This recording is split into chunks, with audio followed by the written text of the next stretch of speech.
ବହୁତ ବର୍ଷ ପୂର୍ବେ ଗୋଟିଏ ଜଙ୍ଗଲରେ ଥିବା ଜାମୁକୋଳି ଗଛରେ ଗୋଟିଏ ମାଙ୍କଡ଼ ରହୁଥିଲା।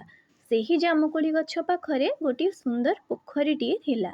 ସେ ପୋଖରୀ ଭିତରେ ଗୋଟିଏ କୁମ୍ଭୀର ତାର ସ୍ତ୍ରୀ ସହିତ ରହୁଥିଲା। ଦିନେ କୁମ୍ଭୀରଟି ପୋଖରୀରୁ ବାହାରି ଜାମୁକୋଳି ଗଛ ମୂଳେ ଆସି ବସି ପଡ଼ିଲା। ମାଙ୍କଡ଼ କୁମ୍ଭୀରକୁ ବହୁତ ଜାମୁକୋଳି ଖାଇବା ପାଇଁ ଦେଲା। ସେ ଜାମୁକୋଳି ଗୁଡ଼ିକ ବହୁତ ମିଠା ଥିଲା। ମାଙ୍କଡ଼ ଓ କୁମ୍ଭୀର ଦୁହେଁ ମିତ୍ର ହୋଇଗଲେ। ଏହିପରି କୁମ୍ଭୀର ପ୍ରତିଦିନ ଗଛ ମୂଳକୁ ଆସେ ଏବଂ ଜାମୁକୋଳି ଖାଏ। ଦିନେ କୁମ୍ଭୀର ତା ସ୍ତ୍ରୀ ପାଇଁ ଜାମୁକୋଳି ନେଇଗଲା। ଜାମୁକୋଳି ଗୁଡ଼ିକ ଖାଇ କୁମ୍ଭୀର ସ୍ତ୍ରୀ ଭାବିଲା ଯେ ଯଦି ଜାମୁକୋଳି ଗୁଡ଼ିକ ଏତେ ମିଠା ତାହେଲେ ମାଙ୍କଡ଼ର କଲିଜା ମଧ୍ୟ ବହୁତ ମିଠା ହୋଇଥିବ। ସେ କୁମ୍ଭୀରକୁ ମାଙ୍କଡ଼ର କଲିଜା ଖାଇବା ପାଇଁ କହିଲା।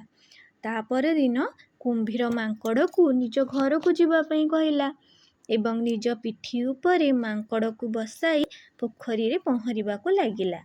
ଯେତେବେଳେ କୁମ୍ଭୀର ପୋଖରୀ ମଝିରେ ପହଞ୍ଚିଗଲା, ସେ ବହୁତ ଜୋରରେ ହଲିଲା। ମାଙ୍କଡ଼ ଡରିଗଲା। କୁମ୍ଭୀର ହସି କହିଲା, ସାଙ୍ଗ, ମୋ ସ୍ତ୍ରୀ ତୁମ କଲିଜା ଖାଇବା ପାଇଁ ଚାହୁଁଛି।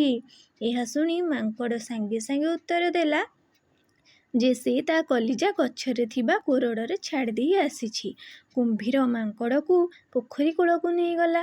ମାଙ୍କଡ଼ ଗୋଟିଏ ଡିଆଁରେ ଗଛ ଉପରକୁ ପଳେଇଲା ଏବଂ କହିଲା ଯେ ମୂର୍ଖ କୁମ୍ଭୀର, କାହାର କଲିଜା କ'ଣ ଗଛ କୋରଡ଼ରେ ଥାଏ?